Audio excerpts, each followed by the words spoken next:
Okay. Good morning, everybody. Very good.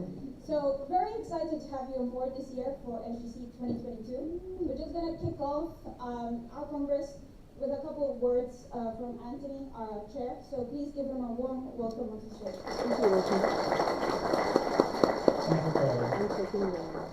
all right, everybody. Welcome to Paris. Thank you. All right, on behalf of the Space Generation Advisory Council, I just want to warmly welcome you to our 20th Space Generation Congress. We are incredibly excited that all of you are here. It is going to be a fantastic event this year, especially with our theme of diversity, access, and inclusion. So we are very excited that all you are here. SGC started off with a conference like this in 1999 as part of Unispace 3. And now, 20 plus years later, we're still coming together. And the idea behind SGC is very simple. Young people have great ideas, and we have the platform to have that ideas in our space industry. So I really encourage you over the next couple of days to meet all the people around you, to share your great ideas, to let us know what it is so that we can project them to our industry, to our sector, because this is what SGC is all about. So I want to take the chance to thank all of you for coming here. Congratulations. It is always a tough selection process to be at SGC. I want to thank the team for putting the show together. They have worked so hard. I'm pretty sure none of them slept. So get them a coffee if you see them around. And finally, thank you so much for all the sponsors and partners to make this event possible. So thank you so much, everybody.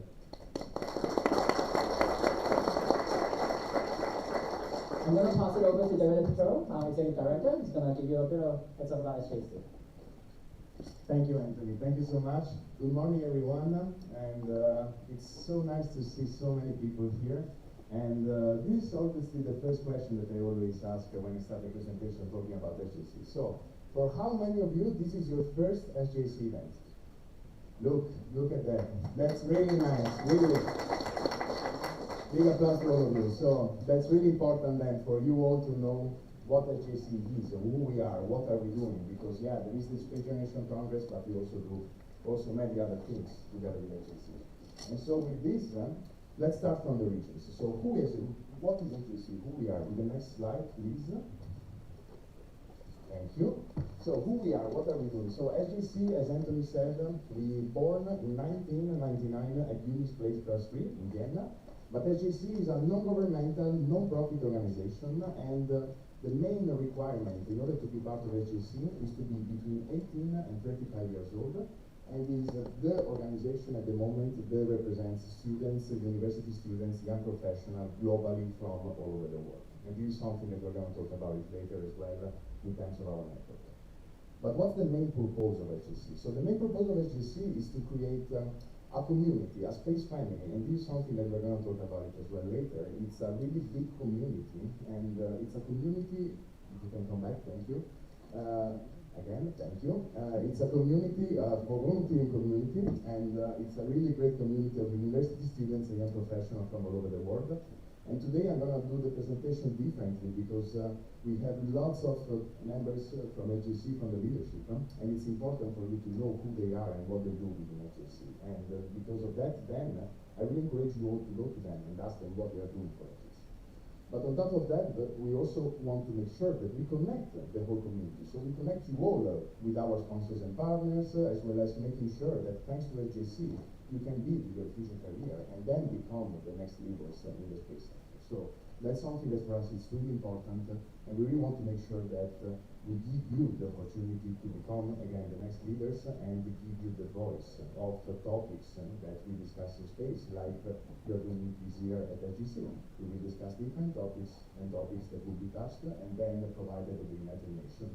And we're going to talk about it later on in terms of what we do with the United Nations. With the next slide, please. This is our network. So the network is huge, and as you can see, SGC, it's in all the 6 regions of the United Nations. So we are in North America, in Central America, South America, Europe, Africa, Middle East, and Asia Pacific, and we are in 163 countries, and we grew. At the moment, we are 21,000 members from all over the world. So it's a really huge community, and we really encourage you all to be part of it. With the next slide, please. Thank you.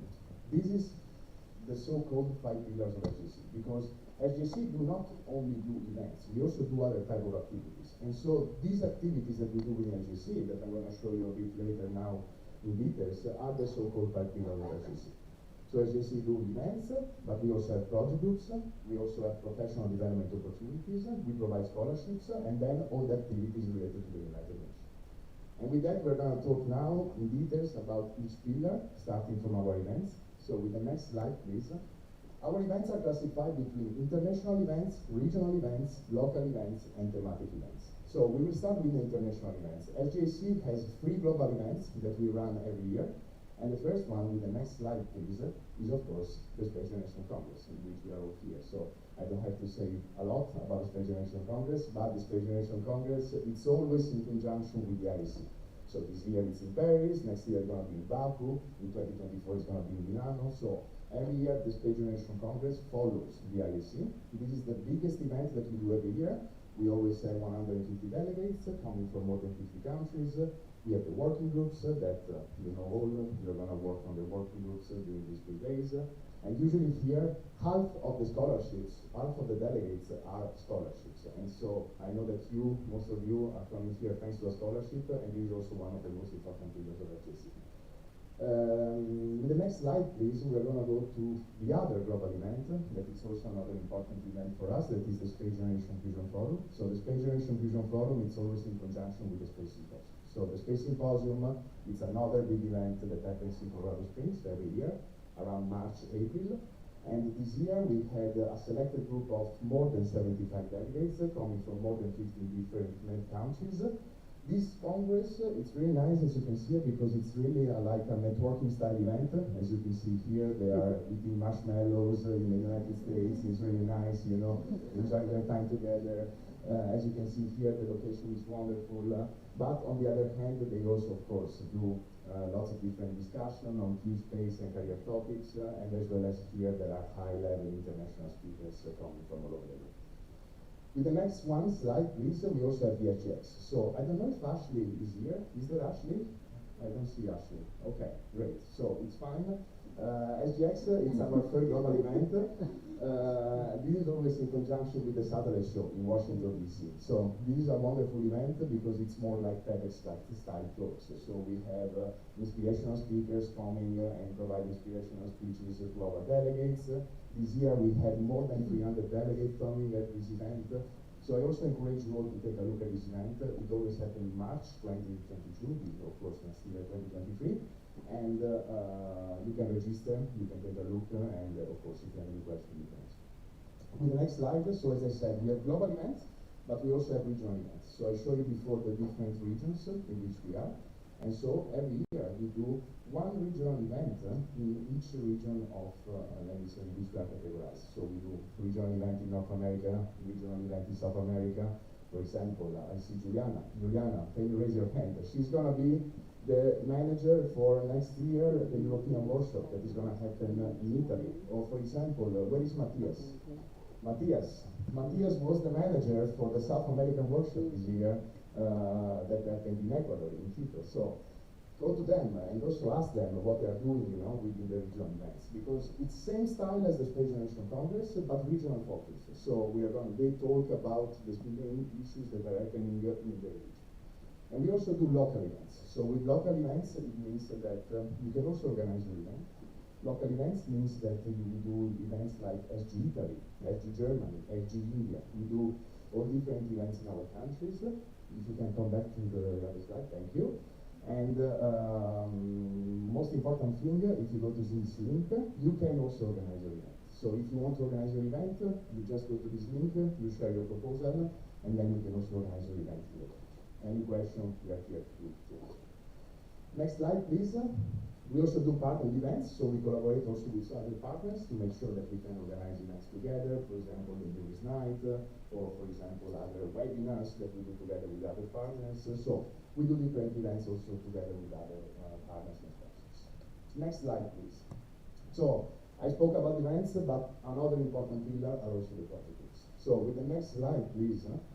These are the 11 project groups that we have so far. So the project groups are, let me say, wonderful platforms in which you can join and be part of these specific project groups and talk and discuss about topics that you really love when we say in the space field, as you can say, space safety, near Earth objects, space law and policy, small satellites, and so on. So here we have lots of project group members, so I want to ask Joshua if you can raise your hand. Joshua, Morgan, I see there, Alessandra, great, I see Bram as well, he's a project group lead. I see Julia, where is Julia? Julia is not here, okay, so with Bram, I see Yusha, so they are, for example, Bram and Yusha, raise your hand. They are the leaders of the space exploration project group. So if you are interested in space exploration, go to them and ask them what they are doing within the project group. Joshua and Morgan and Alessandra, they are the leaders of all the project groups. They are managing all the project groups. So if you have questions, go to them and ask them what are we doing with all the project groups. And then I think it's the best way for you to understand a bit more what are we doing with our project groups.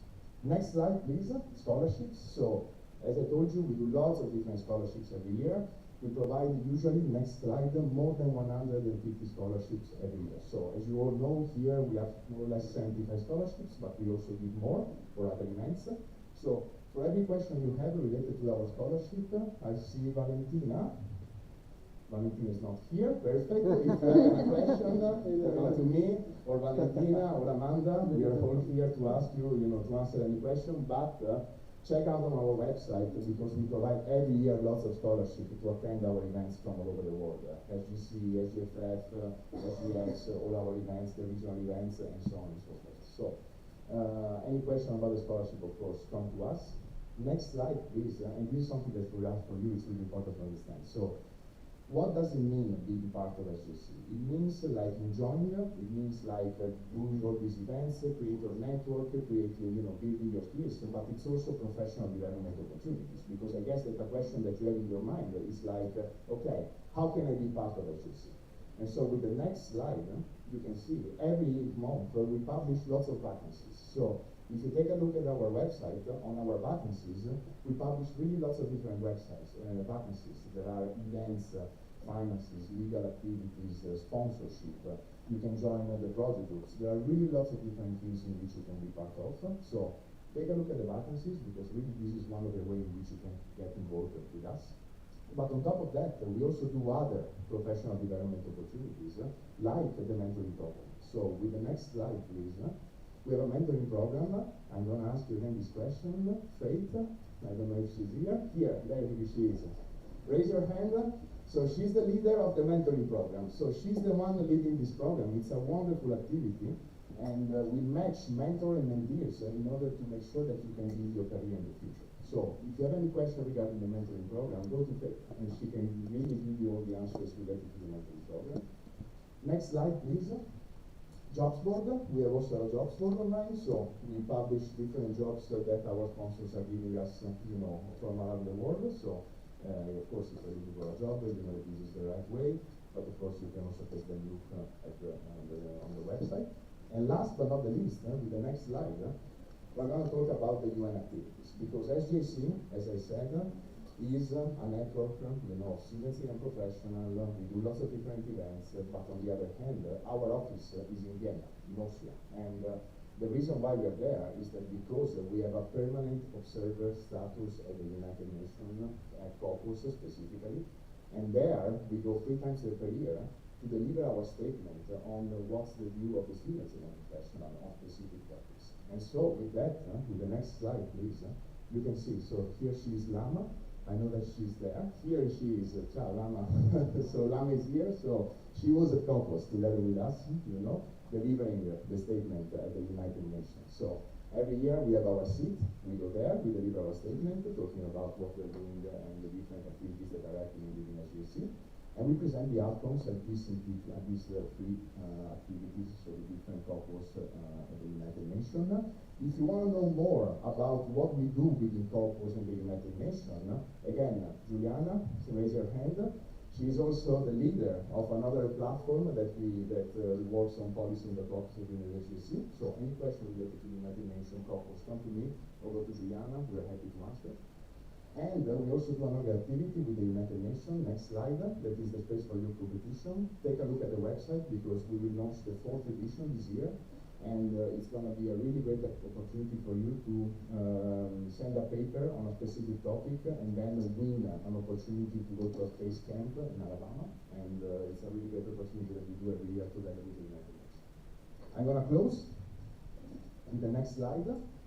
So, lots of different activities, lots of different opportunities, lots of different events, lots of different, big network, lots of things. So why do you need to become a member of SGC? Next slide, please. You can get access to our scholarships. You can get access to our network. You can get access to our events. You can get access to the projects, as you can see here. You connect with the current, but also future leaders of tomorrow. And then, last but not the least, the membership is free. So take a look at the website. You can become a member for free. And then you can really start to join and be part of our team. Next slide, please. So, as I said, become a member, so register yourself, be informed. I lost, I don't know what happened. Okay, it's fine. Be a member, get informed, because we also have lots of different, mailing lists. We have a Slack channel with more than 4,000 members in there. You can contact your NQC. NQC is the national point of contact. So, is there someone that is a national point of contact here? Yes, fantastic. So they are all national point of contact in the specific countries. So if you have any question, go to them. We have the Netherlands national point of contact. Then who else? I didn't see. Christine, with the United States, and what Nikki. So there are a lot. So go to them, ask them questions, take a look at the vacancies, take a look at the scholarship, and of course attend events and conferences, because at the end it's a really great opportunity to be part of SGC. But not last but not the least, with the next slide, we are a family. We are a wonderful family. It's a really wonderful space generation family, and this is something that I really be proud of it. And with that, I really wanted to ask with the executive committee, if you can stand up, please. Some of the leadership, Daniel, please, Joshua, Spencer, regional coordinator, Easy, regional coordinator, you see. More, I see Antonio, regional coordinator as well. Morgana, she's project group, we have Valentina, Anthony. So, all of them are part of the leadership of SGC. So please, any question, go to them, ask them any question you might have, and be part of our special team. Thank you so much for your attention.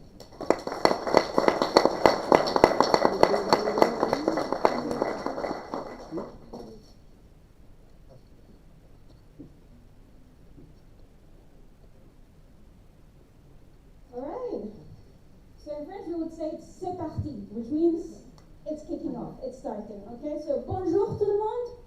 Bonjour. Excellent, that's the number one thing you need here if you're going to survive in Paris. Everywhere you go, bonjour. Parfait. Okay, so we can formally kick off SGC 2022. It's our 20th Space Generation Congress. And you just don't know how happy and excited your organizing team is to see you all here. Okay, David knows myself and him have gone through hosting this event in a virtual capacity during COVID. Last year with Kelsey Dorton, wave. She was a manager for last year's Congress in Dubai. We had to take it hybrid. And this year we're back fully in person, guys. So I think that deserves a round of applause.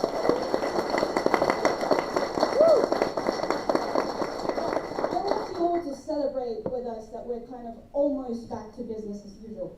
So, but on that point, I want to make a remark. If you wish to wear a mask, please feel fully comfortable doing so. If you want to take any other precautions related to COVID, although they're not formally being enforced here in France, please feel fully comfortable and welcome to do that, okay? And same otherwise. Currently we're not restricted here. As you can see, we don't have to wear masks, etc. Please feel happy and at home in this environment. The FIAP is going to be our home for the next few days. So I hope you can, fully explore everything it has to give us. And maybe we can go to the next slide before I ramble too much and make you late. So this event would not be possible without a whole bunch of people that have been working tirelessly for over 6 months. So guys, can you please stand up, the organizing team?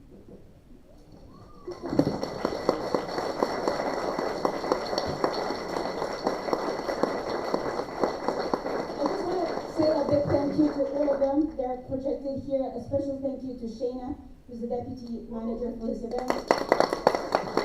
Big thank you to Davide, Valentina, Daniel for approving all our expenses. You get to eat there because the crew. Amanda as well. So like there are a whole extension of people that have been a big part of this. Your moderators that you will meet in your project groups have also been working for 4 months. So I want to make sure we create a culture where you all feel welcome. We are all kind of grateful to each other for everything that is developing here, and that we all have an amazing and awesome time. Next slide. Okay, this would not be possible at all without the funding and generous support of all our sponsors. So I really want to take the time to acknowledge all the national space agencies that have supported us. We have KINES, NASA, Italian Space Agency, Australian Space Agency, ESA, UKSA, Luxembourg Space Agency, Lockheed Martin as our closing dinner sponsor. You'll see the venue on Friday. You will be wowed, we can guarantee you that. Our gold sponsors are Maxer del Spazio, the University of Luxembourg, Airbus. Silver sponsors Planet, iSpace, Blue Origin, NOAA, Voyager Space, OHB. Bronze sponsors Astroscale, AG-Space, Redwire, Loft Orbital, PwC, Comspoke, Lean Space, Destinus, and Oxford Space Systems. I know you can all read, but I wanted to highlight them personally. Next. Okay, we also have amazing partners that have also contributed extensively to enabling this congress to take place. The IAF, of course, as it's a partner we're a partner organization to them. The Club for the Future, Future Space Leaders, MEDES, Aleph Farms, Chrysler, AYA, Astrias, ISEF, Chris Boschertman, and the ISS Crew Fund. Without their support, a lot of the scholarships that we have for you today wouldn't have been available, so we want to thank them for that. Give me a wave if you're here on a scholarship. Okay. I want to do another test. Give me a wave if you came here on a plane. And it's just to show you that you might not realize it, but there are a ton of million things that you have in common with the people around you. So if you haven't had the opportunity to meet someone that you haven't ever met before, I really encourage you to do that. Really, this Congress, as you know, the theme is Access, Diversity, Inclusion. We want you all to be fully included and feel fully welcome. And part of that is taking the first step. I know it can be kind of awkward to introduce yourself to somebody else for the first time, but we have so many things in common. So, like, pick something and run with it, and it'll be fine. Everyone here is friendly. We chose them, we have a selection process. So next slide, please. So a little bit about who we have in the room. So we worked super hard to try and get the broadest representation possible here. The main thing I want to focus on is the 55 countries we have in the room. So that's very exciting. You don't often get to meet people from, corners of the world that you might not have yet visited. So take the opportunity to ask questions to your fellow delegates about, their life experience and what it's been like growing up on the other side of the world. We have also a very cool breakdown. I think over 60% of our cohort are women and gender minorities that are represented. So that's very amazing, and the same with the speakers. So we want to thank also our sponsors for coming on board with us and kind of partnering with the theme that we have for this year. Just want to highlight the theme. As we said with our team, diversity, access, and inclusion is not just something that we want to have on our t-shirts. We do have it on our t-shirts. It's not just a hashtag we want to use on social media. It's really something we want you to collectively live out, right? We're supposed to be like the next generation, the emerging generation, whatever you want to call it, but we want to see that in action. And so we really welcome you to have those discussions in your working groups around this theme, to challenge each other, to really think about what does it really mean to create access, to create inclusion and diversity in our sector. Okay, so we're going to have a quick look at the week ahead. We're going to be live streaming a lot of what's happening. I know many folks weren't able to make it for different reasons. So if you have friends family at home that are curious about what you're up to this week in Paris. The comms team is going to do an amazing job of relaying all the information on social media. So there will be links that you can share for all the keynotes and panels that are going to be happening here in the auditorium. If you need Wi-Fi, these are the creds you need. So it's the YFIAP 18, and the password is internet with no caps. And we have 6 amazing project groups. Sorry, not project groups. The project groups leads are going to kill me. Working groups. Working groups. So number 1 is making space access, expanding access to space in the era of Artemis, sponsored by NASA Exploration. Give us a wave if you're in that working group. Okay, cool. Number 2 is achieving space for all through investment in space entrepreneurship, through sponsored by the European Space Agency. Very cool. Number 3 is talents or the future of space, Luxembourg Space Agency, University of Luxembourg. There you are. Now you're more or less familiar with your folks. Addressing the space sector skills gap, the UK Space Agency, another exciting one, awesome. Addressing food security with Earth observation data by planet. Cool. And the special track, which is SGAC's led working group, innovation in space food. Cool, very nice. I'm jealous of that one. I'm gonna go check it out. I'm still like the space cookies or something. Okay, so not only do we have the events here at the FIAP, every evening we have something going on to make sure that you get the least amount of sleep possible. And so tonight we're kicking off with International Night. Who's excited for that? Who brought their costume, their national costume, their national food? Okay. It's going to be very exciting. Maxar is sponsoring this. I think there are going to be prizes for the most motivated presentations, so get yourselves ready. I'm representing Bolivia alone, so I feel like a lot of responsibility. So if anyone wants to join Bolivia, let me know. Space Night, sorry. That's tomorrow night, sponsored by Airbus. It's going to be amazing. The team has been working very, very hard on this one. It's going to be at Belushi's. The team is also sending you WhatsApp messages with the updates every day. Are you in the announcements WhatsApp? Yes. Okay, we're doing well. Team, good job. Next slide, please. And finally, the closing dinner. Yeah, that's not a picture of Versailles. That is really what the venue is going to look like. So get ready, get glammed up. It's going to be in true Parisian style. We're going to be at the Westin Hotel on Friday night. Okay? Just be mindful that you might have to be quick in getting changed to get there on time, etc. And we want you to engage. If you're enjoying it, if you're having a great time, if you're on social media, these are the hashtags you need to use. Olga and the comms team is ready to reshare, retweet your stories, whatever takes you might have in the event. So please share them and use the hashtags right there, SGC 2022. I hope that's clear. Good. I think that's it. Does anyone have any questions? How is the word when I'm getting no questions? All right, I think we did a good job. Okay, I'm going to pass it over to Marcos next. But thank you very much, everyone. We're so excited to have you here. It's going to be a good one. Any complaints? You send to David, it will see you.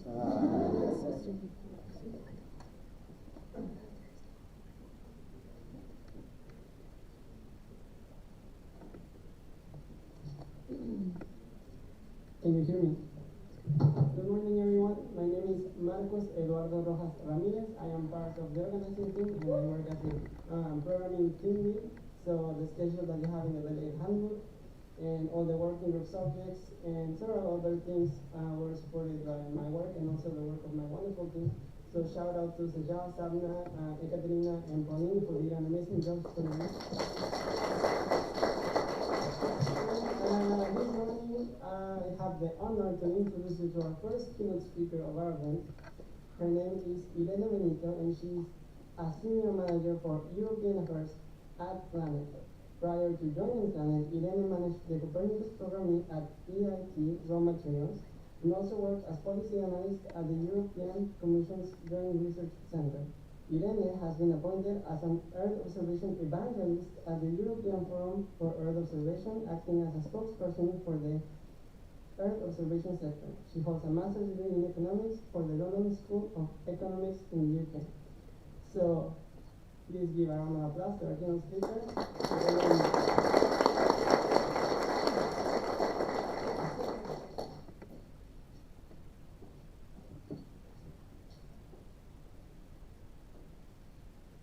Okay, perfect. So, let me move this around a second. So, hello everyone, and thank you so much for having me here today. As Marcos kindly introduced, my name is Eduardo, and I'm Senior Manager for European Affairs at Planet, which basically means that I'm a lobbyist. You can imagine me running around with my papers in Congress or in the European Parliament. I also have to clarify that I told some of you already, but I forgot my glasses today. And it's not because of old age, but like literally I cannot see very well my papers. And since I'm delivering a 30-minute speech, I did bring it all written down, so I might be like squinting or bringing the papers close to my eyes. I apologize already. And something else actually, if any of you are staying for IAC, I mean, raise your hands if you're staying for IAC. Oh, okay. So I was a bit concerned that Planet looked a bit cheap, so we are sponsoring a happy hour on Monday night on a boat in front of Notre Dame. So we are of course all invited because it's an SGC organized happy hour, so I hope to see all of you there. Please register, and yeah, I think we'll get the information to you somehow if you haven't already. Anyways, so now starting with the formal serious stuff.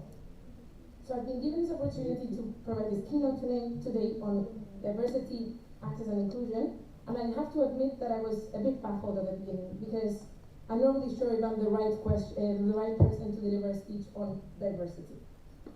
I'll tell you why. Because of course, I am more or less young. I could still be a member of SGC. I have to clarify that. And I'm white and I'm a European woman.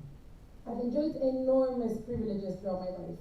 I've been able to study abroad, or now, for example, I'm working for Planet, which is a fantastic company, and it's giving me so many opportunities to excel and to really try to do the best. So, including, for example, delivering this keynote. And it makes me also feel a bit, when I list all the privileges that I've enjoyed in my life, I feel a bit like this proverbial old white privileged man that is asked to deliver a speech on diversity. And on top of this, I'm at the beginning of my career, so I don't have all these super entertaining anecdotes and examples from my life that would give me a lot of credibility on this topic. However, even though I'm at the beginning of my career, I think this allows me to do something very different. Rather than looking back, I'm going to look forward, and I want to envision a future like a clean slate. So I have to envision this future where I can draw up an action plan in which I'm going to contribute to bringing about the diverse and the inclusive society that we all want. I'm sure many of you in the audience today are feeling exactly the same way. You want to help improve things, and you want to make sure that as a generation, we leave a positive and meaningful print in the world. But how can we actually do this? At what point can we get a good night's sleep knowing that we have contributed positively? Sorry, I don't know why I got to talk so loud into my microphone. Okay, I already know that I'm not going to be the first woman in space. I'm also not going to be the first female president of the European Commission. I'm not going to be the first woman to win a Nobel Prize. And I'm not going to be the first woman to head a Fortune 500 company. Not only because those spots are reserved for much more talented people than me, but because thankfully, those milestones have already been achieved by fantastic individuals like Valentina Tereshkova, Ursula von der Leyen, Marie Curie, and of course Catherine Graham. All of these women have made amazing advancements towards equality and serve as role models for other women worldwide. They're really the embodiment of the world's achievements in terms of diversity, access, and inclusion over time. Unfortunately, the journey towards equality and towards inclusion is a marathon, and it's not a sprint. We still have most of the way to go. We have these incredible role models that have been firsts. But now what we need to do is take a leap forward and ensure that this change translates into the population as a whole. So, I have decided to pick 3 areas where I hope I will contribute directly throughout my career And this hopefully will in turn help construct the society that I envision and I think many of you envision. So what are my 3 areas? Number 1, achieving gender balance in the labor force. Number 2, ensuring that space delivers on its potential in climate. And number 3, being my true self at work. I encourage all of you to carry out this exercise and think about 3 things where throughout your career, which I hope will be very long and very successful, you can contribute to increase access and inclusivity and diversity.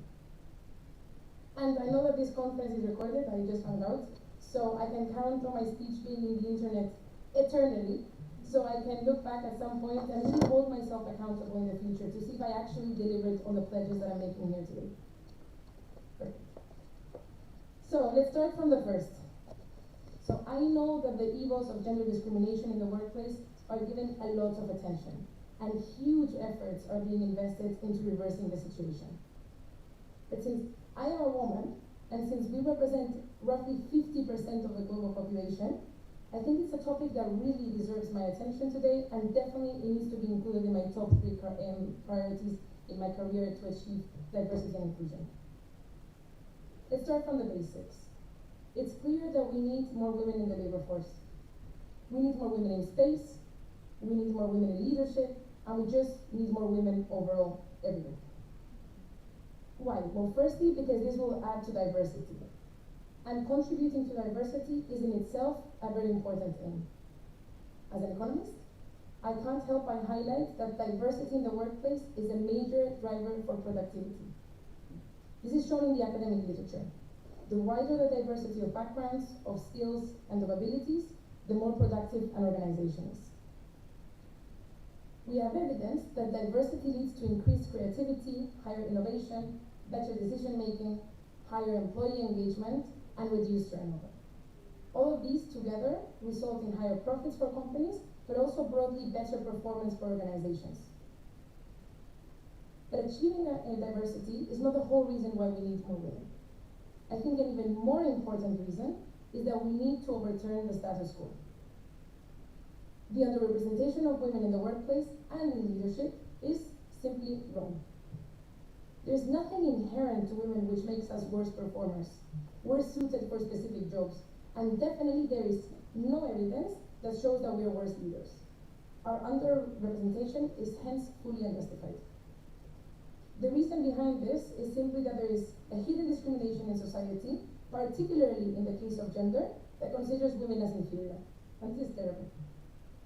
This affects every aspect of society everywhere in the world, starting from our rights and also our ability to exercise these rights, then moving to our role in the family, our access to education, and of course, our role in the labor market.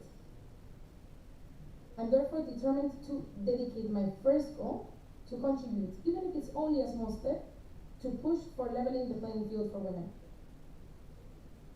And for this purpose, I can think of so many solutions which could be helpful if they were implemented. For example, paying women higher salaries to remove the gender pay gap. No-brainer. Introducing, even temporary, binding quotas in recruitment processes so that we get women into leadership positions. Offering women a better work-life balance so they can re-enter the workforce quickly after giving birth. Giving more attention to female role models that will then inspire young girls. And of course the list goes on. It's almost an endless list. And of course these are things that we have to fight for. But unless we become top policymakers or top executives, they're very, very hard for us to implement individually. So I think that the most important contribution us women individually can make to advance gender equality in the workplace is to simply get ourselves out there. And this is for everyone, students, young professionals, and also old people. We cannot underestimate the changes that we can bring about just by simply being in the labor market, especially in traditionally male-dominated sectors like space. We need to try as hard as we can to be the best in our respective fields. We need to kick all the asses out there. So please go, get out there. At the moment, we're living in a world that is designed by men and for men. It's up to all of us to reverse the status quo and construct a world that is designed by both genders and that works for women too. And I'm not trying to say that men have been scheming for centuries to try to keep us out of the loop, or that they've been trying to build a world that works only for them and not for women at all. But whatever the cause may be, the end point is that we have been kept out of the loop, and we're still paying the consequences of this today.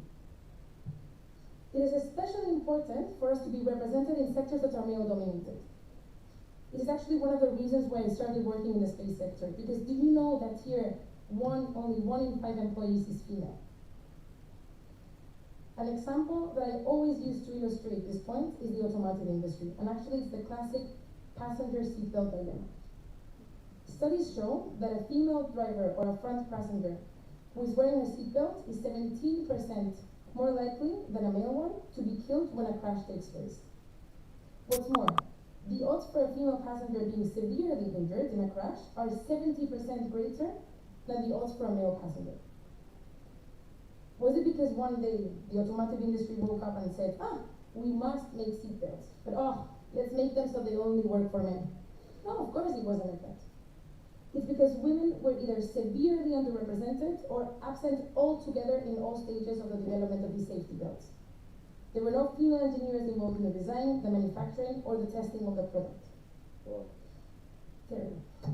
Can you also believe that when they decided to create a female dummy for car crash tests, and fun fact, this was 40 years after the first safety belt came out, and 120 years after the first car was produced, they literally just reduced the size of the male dummy to make it the size of a 12 to 13-year-old boy. And let me tell you, mechanical engineers of the world, women are not simply smaller-sized men, and we're definitely not teenage boys. So, sadly, to this day, safety belts in cars continue to have been designed by men and for men, and they still don't work for women. Despite the fact that women obviously drive to work as much as men, we obviously take road trips as much as men do, and we enjoy carpooling with our friends just as much as men do. And sadly, we see the same consequences in all male-dominated sectors, from the gender bias in AI algorithms to the development of new medicines and vaccines. I mean, can you believe that even though 26% of the world's population has their period, and I mean this like once a month, not has had the period, it is not considered as a variable in clinical trials for vaccines and for medicines? I mean, when I read this, I was shocked. I can't believe it. But this is the consequence of women being excluded for centuries from the labor market, for STEM careers, and from executive and decision-making processes. We cannot be absent in the design of our future. We need to get out there, and we need to create the inclusive workplaces which are necessary to ensure that the world we live in works for everyone who lives in it. We need to make sure that we go out there and the world that we construct works for us too, for everyone. So, how do I plan to do this in practice? Remember that this is 30 minutes, so we're only at the beginning. So, how do I plan to do this in practice? What is going to be my grain of sand? The answer is very simple. I'm going to seize all the opportunities that come my way. I'm going to put myself out as much as I can there every day and all the time. Again, I'm very lucky that I'm given many opportunities to excel, and I'm sure that many of you are also being given many opportunities. For example, at Planet, I'm really being encouraged to achieve, and I'm encouraged to grow professionally. A clear example again, the trust that has been placed in me to deliver this keynote speech today. However, and I assume this is the case for many of you in the audience, opportunities often come with a shadow of positive action that is looming over our heads. Some people may think that we're only given these opportunities, because we're women, because we tick an inclusivity box. And you know what you should think and what I think? Well, haters gonna hate. F that. As my personal priority, I am going to seize opportunities. And when doubts overcome me, I will just push myself harder, and I'll make sure that I deliver to the highest standard that I can, so that maybe with my example, others can also be pulled up. And let's not kid ourselves, this is a great task in itself. It's a huge responsibility, and it definitely goes beyond a two-dimensional job description. And in my view, if you're willing to take an opportunity and take it on yourself and put yourself out there, you're deserving of every opportunity that comes your way. So go for it. Okay, part 2. So I started my speech giving some examples about how data and adequate solutions don't always go hand in hand. especially if there's a lack of inclusion. Remember the safety belt example. We can have the best models, we can have the most well-thought policies, but if those are based on biased data, then our models' predictions will lead us astray, and our policies will not be effective. Amazon, the company, Amazon's attempt to build a machine learning hiring tool is a clear example of how even with an excellent model, and I think we can trust Amazon to build excellent models, using a data set that is not inclusive and thus is not representative can lead to undesirable results. To their surprise, their hiring tool seemed to not like women at all. Although the aim was to mechanize the search for top talent, the company realized that the model was not rating candidates for technical posts in a gender-neutral way. Was the algorithm discriminatory? Did it pick up some underlying pattern that would justify its selection process? None of the above. After a while, they actually uncovered the reason. The reason was the data. Actually, more specifically, was selection bias. The model was trained on data from CVs that had been submitted to the company over a 10-year period. Because most of these CVs came from men, most successful candidates were also male. This meant that the model was trained with an outcome variable of successful candidates who were mostly male. As a consequence, the system heavily weighted male candidates, or being male, as a good predictor for a successful candidate. So simply put, the system taught itself, like it should, that male candidates were preferable. And in turn, it penalized CVs that included the word women's. For example, women's chess club captain, or women's SGC leader, or belonging to all-female schools, or all-female universities, or all-female colleges. And I think this really shows why the terms diversity and inclusion are very important when we're thinking about data also. And this leads me to my second priority, how I want to use my job specifically in space to promote diversity, inclusion, and access. For those of you that don't know, one of the most fabulous speakers of this conference is Climate. And our mission is to image the whole world every day and make sure that change is visible, accessible, and actionable. Thereby, what we're trying to do is to create a truly global and inclusive data set that will help us respond to the many challenges that we're facing as humankind. Of course, amongst these challenges, climate change is probably the biggest one that we face together as a generation, and definitely I think all of us here. As most young people today, something that I really, really hope I can look back once I retire or once I'm very old, is having contributed positively and in a meaningful way to the fight against climate change. I'm probably preaching to the choir because you all have an interest in space, or you're all working or studying space-related topics. When I see that space-based technologies are vital for climate knowledge, for climate science, for monitoring, for early warning, for many, many topics within climate change. And that's why by being part of the space sector, we all have the responsibility, both individually, but also collectively, to ensure that space delivers on this potential. Climate change is a global and a very complex topic. It affects every person from every region and from every country in the world. And we cannot attempt to solve this problem if the solutions that we produce do not take this diversity and this global dimension into account. Therefore, we require global data for models and also for policies that attempt to solve a global problem. And like in all the above examples that I gave, if we do not have inclusive data, we will have a bias that will prevent effective policies, even if we have the most excellent models like Amazon has. So what I am actually going to do about this. So thankfully again, and I think like, pat on the back to all of us, the space sector as a whole is already putting us on an excellent path. Today we have daily information on the whole surface of the Earth. And in climate, we are partly responsible for this. But we're standing on the shoulders of giants. We're really enhancing and adding to what other fantastic and incredible public monitoring missions like Sentinel or like Landsat provided before us. So collectively, we have an enormous amount of data, and this is actually growing by the minute. This allows for time series with thousands of images of any one point on the Earth. We indisputably have the global diversity and the coverage in the data today. But this is not enough. If we want to succeed, we also need to democratize access to this information. For example, consider the Arctic. It's a super important region of the world that is heating up 3 times faster than any other place on Earth. And of course, the impacts of this are being felt globally. However, and unfortunately, decision makers and scientists in the region see that they don't have enough data. They actually call the Arctic a data desert. but the data is there. We just need to make sure that it reaches the hands and the interest of those that can put it to good use. So in my job in public affairs, again in my job as a lobbyist, I aim to personally fight to make policymakers understand the importance of inclusion and of the availability of data. This means that I will keep up my tireless lobbying. I will continue running around, talking to everyone about the power of Earth observation everywhere I go. I will do it in public, I will do it behind closed doors, I will do it in meetings, I will do it in conferences, I'll tell my friends, I'll tell strangers at parties. I will just be relentless. So this is my plan. I will advocate for a systematic integration of global Earth observation data into policies that are designed, implemented, and evaluating on the topic of climate change.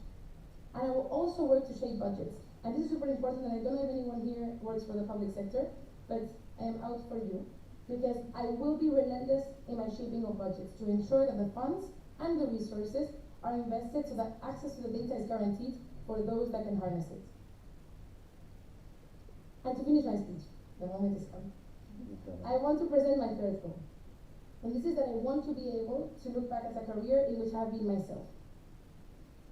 So I venture to guess that many of us in the room, you're constantly haunted by insecurities and doubts about your personality in the workplace or in the study place. We're repeatedly asking ourselves, am I too loud? Am I too quiet? Have I been assertive enough? Am I too assertive? Am I too pushy? Am I a pushover? Am I close to sparkling? Am I close to boring? What the hell is business casual?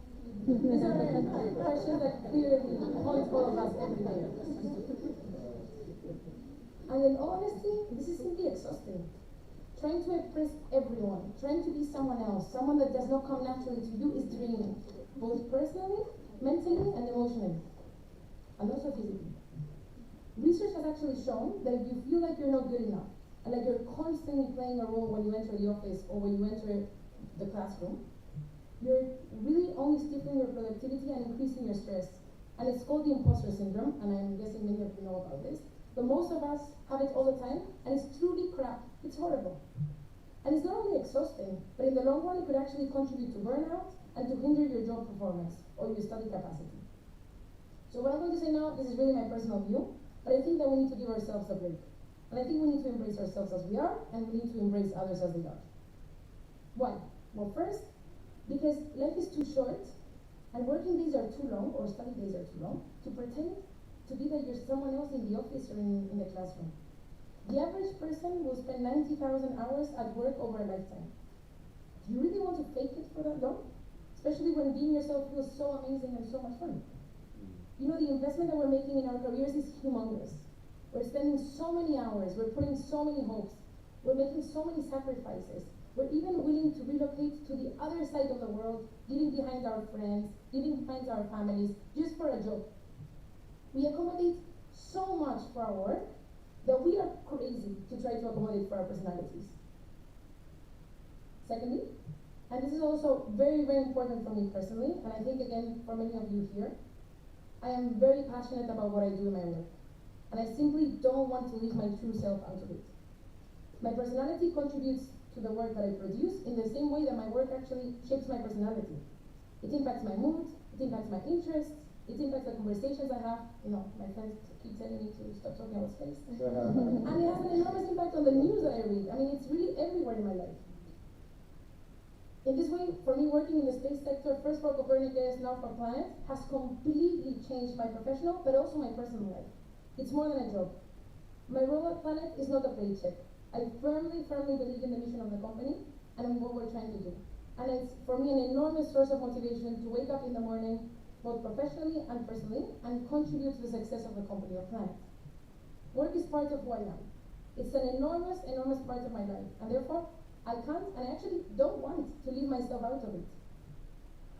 And now, the final. The final reason is that I think that being ourselves, and for me personally, being myself in the workplace, makes me better in my role. And I've left this point for last because I'm still currently struggling with this, and it's something that I repeat to myself on almost a daily basis. I would say almost every day. Like many of you, I have spent, and actually I still spend a lot of time worrying about how I'm perceived by others.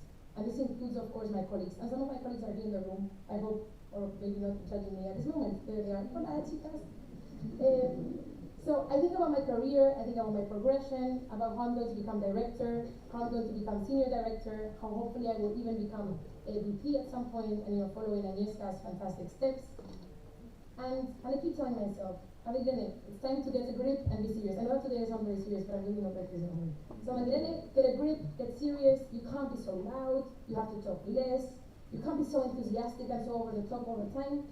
So these are qualities that can seem, charming in an intern or in a student. So a lot of you can continue being like that. But they're not the true traits of real leaders. You don't see this kind of attitude in boardrooms. People are serious. People are calm. They're in command. They have authority. And of course, these feelings make me feel horrible. Like, they make me feel super inadequate, and they make me fall into this spiral of self-doubt. So one day I was moaning about this to my partner, and I say partner because I don't want to sound old, but I'm actually married. And I was saying something like, Ali, the pace is picking up in my career. It's fantastic. I really think that I'm transitioning from these junior positions to more senior roles, so I need to change. I can't keep being the way I am because this is crazy. And he looked back at me and he was like, Irene, this is nonsense. Think about Rima. And I was like, it's true. So, let me tell you about Rima. Rima was an executive in one of the companies that I worked before I joined Planet. She was the only woman in a board of white males in their 50s and 60s from the mining industry. Wow. And believe me that this was not this cool, modern, relaxed, laid-back environment to be part of. Definitely was not. And still, Rima was loud. Oh boy, she was so loud that you could hear her laughing from her office anywhere in the building. And she was enthusiastic. She would literally spill her coffee with excitement whenever someone came up with a solution to a problem. And she was bubbly, and she was funny, and she was approachable. And she was also completely unapologetic about her personality. She was super confident, and it was super evident that she enjoyed her job. But what I admired about her the most was that she was being herself. And I didn't doubt for a single moment that she was genuine, because it would have taken too much work to fake it. So for sure she was genuine, and this created such an incredible environment of trust in the office. She showed herself as wholly human to all of us, and this really created a ripple effect that encouraged the rest of us also to be ourselves, to try to be our best, to try to be our most engaged and our most creative selves. So being ourselves is not only good for us, it can also encourage others to be themselves and be good for others too.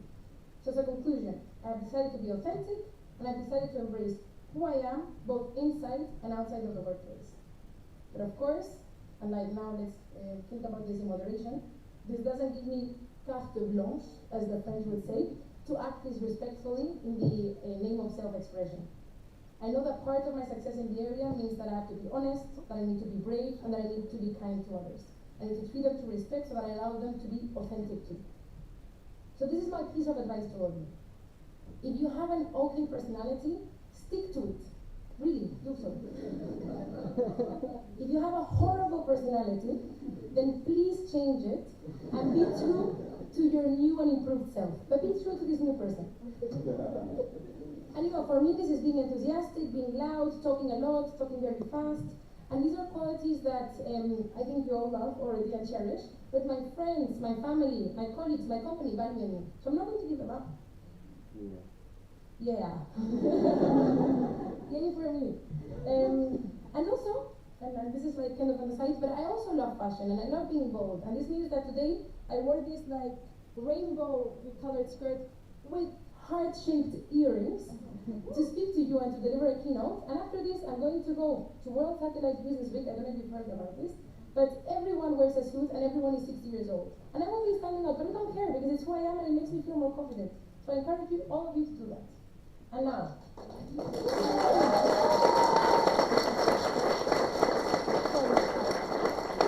and you can also feel confident in a suit, like that's also fine. Just whatever it is, that's for you.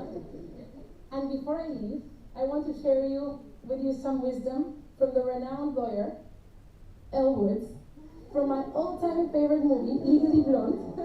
And I really hope and I really encourage you to carry this piece of advice throughout your career. You must always have faith in people. And most importantly, you must always have faith in yourself. Because being true to yourself never goes out of style. Thank you.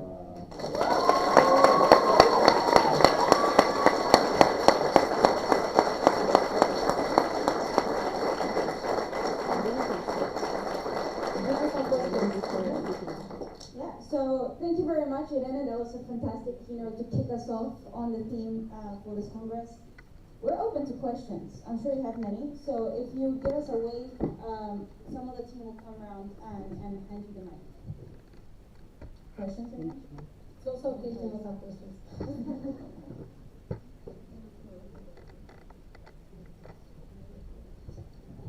Hi Elena, I'm Lucy Casas del Valle from the European Southern Observatory. I don't have a question actually, because there's no one question. I just want to say congratulations. I loved your keynote and I think you're so right about many things. So thank you so much for sharing all your experiences and for being with us and inspiring us. Thank you. I think we're all inspired, right? Thank you so much.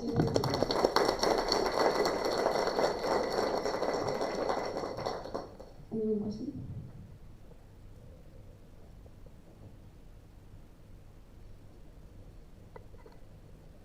Hi, thank you so much for your speech today.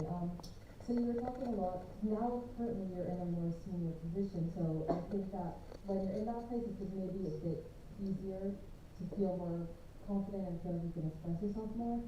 Do you have advice for those of us who are not in the industry yet or are students and are kind of don't really know how anything works yet to feel like we can be confident and express ourselves so well when we might be like that, oh, that's like that random intern in the room that we don't, not people are not really sure what it is much.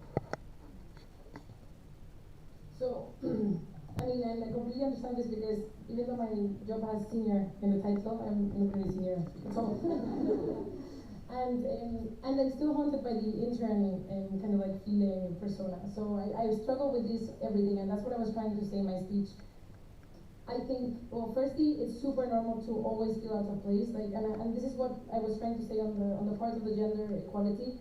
I think it's so important to push ourselves enormously, and this will mean that we will always feel inadequate, we will always feel out of our depth. Like 30 minutes keynote on diversity that the co-founder of my company was meant to give instead of me. Like, this is crazy. It's super, super scary.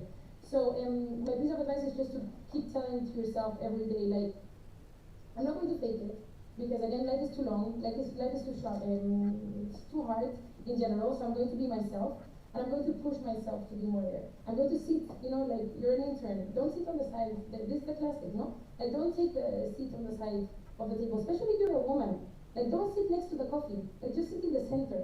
And maybe after that you will feel insecure. You're like, I was sitting so much in the center. Well, but next time sit a bit to the right of the center. Like, this will always haunt you. But put yourself out there. And I think, like, honestly, just by putting yourself out there, you're making such a statement for everyone else that, like, that's an aim in itself. And maybe you have to be a bit uncomfortable to help change things. So I don't have an advice to stop being, feeling uncomfortable. Like, I feel uncomfortable all the time. But this uncomfort, I think, will lead to greater things for all of us. And also for our generation. Like, we need to have a stronger voice. Again, we're surrounded by older generations which are completely apathic to, like, the climate emergency. And if we don't get out there and we don't talk about it, our voice is not going to be heard. So we need to feel uncomfortable. But this is my piece of advice. Feel uncomfortable, but be yourself. That's it. Hi, thank you very much for your talk. It was actually really insightful. And I also wanted to know a bit more in the idea of representation across the board in the space industry and STEM as a wider issue. There is clearly a massive gap between representation in gender, in race. What can we do as individuals to actually encourage there is wider participation to make sure there is inclusion in the long run and make sure that it's not sort of just sort of, as you said, it's not sprinted, but it's a marathon. Make sure in the long term this representation is sustained. And also, how do you want to, as you said, was one of your goals to introduce representation. What do you want to do to actually encourage representation in the future? Yeah, so I mean, as I said, for me personally, this is just taking the opportunities that I'm given. And of course, like, it is true that you will hear other people questioning, and you might question yourself, like, am I given this opportunity uniquely because I represent, I don't want to say a minority because, 50% of the world are women, but, as an underrepresented group, or you're actually from a minority group, just take those opportunities, because just by being there, you're already changing the way that people see the sector and the way that people feel towards the role of these other more diverse groups that are basically just non-white males. And so that's what I'm personally going to do. I'm going to go for the opportunities, and I'm going to put myself outside of my comfort zone. But what I think that we need to do broadly is that we need to give more opportunities in the area of women, for example. We just need to give more opportunities for women. And a very controversial issue, again, these positive action measures where you're actually promoting women to leadership positions. But this is necessary because there's no other way that women are going to catch up on like centuries and millennia of discrimination. We need to emphasize female role models for young girls so they then go, for example, into STEM careers. So we need to actually be proactive again. It won't happen. It just if we continue doing things that we do. And again, if you work in the automotive industry, can you please design a dummy that looks like a woman? I can send you my measures. So yeah. Not in the automotive industry. You do? I'm not in the automotive industry. Yeah, but you guys are friends, and tell your friends, for example, like now we're a young group of people, and we all will either know or will end up knowing people in finance, right? And we want to have SpaceX is fantastic, a planet is fantastic, but they're all founded by men. Like this cannot be it. So you need to not only encourage your friends to be bold and be entrepreneurs and go and found a company, but you also need to talk to people in other industries, for example in finance, to tell them to take a bet on a minority, to take bets on women, because it's expensive to send rockets to space. So we really need to be advocates across society, because unfortunately almost every industry, except for traditional caregiving and things like this, are male dominated. So be ambassadors for change. Thank you very much. I'm sorry guys, we only have time for 3 questions per keynote. So be quick when you raise your hand on the keynote speakers. Thank you again, Irene. We have a